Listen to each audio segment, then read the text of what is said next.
Kia ora and welcome to this IT training tutorial video on copying and pasting an Excel chart into Word.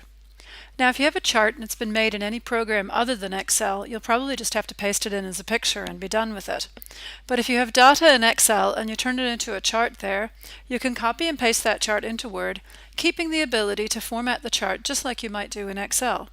In fact, the default copy and paste means that you can make changes back in Excel or in the Word document. Either will work.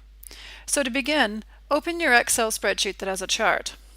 Then click on the chart to select it, and then we're going to copy and paste it. Now notice you can tell when you have it selected because you do get the chart design and format tabs. If I click away, those disappear. So I'll click back on that chart once more, and I'm just going to copy and paste it into Word. So I'll just choose copy, and I'll move that out of the way. And here in Word, I'll click somewhere and I'll just choose paste. Now if you look to the bottom right corner, you have about 20 seconds to choose one of these options.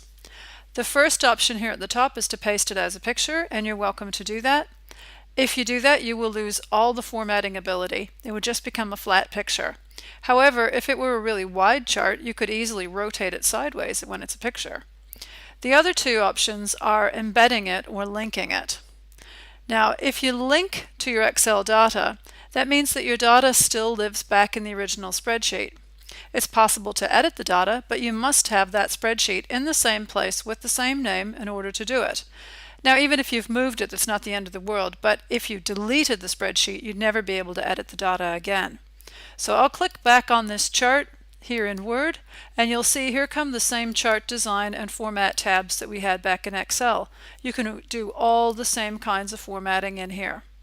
Now over here to the right on the chart design tab, I can see that I could go back to Excel and edit that data and wait for it. Here comes my spreadsheet again. I could make my changes in here. So if I make a change inside of this bit of data, I'll just save that and move it out of the way.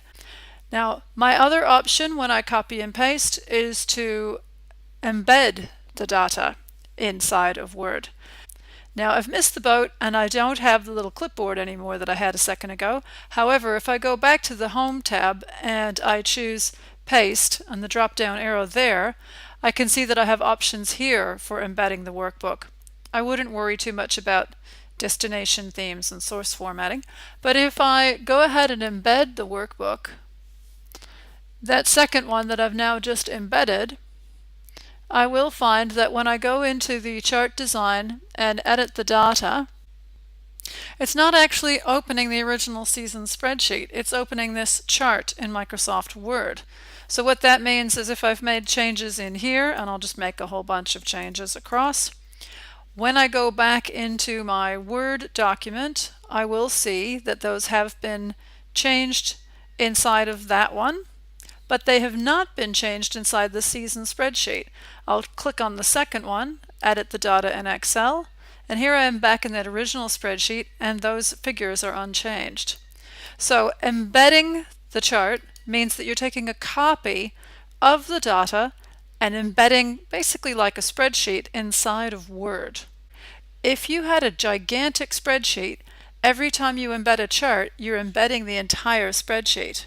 We've seen this cause serious problems for people where it made their document enormous. My advice is to leave it unlinked unless you have a very small spreadsheet or very few charts to embed. That concludes this tutorial video on adding a chart from Excel into your document.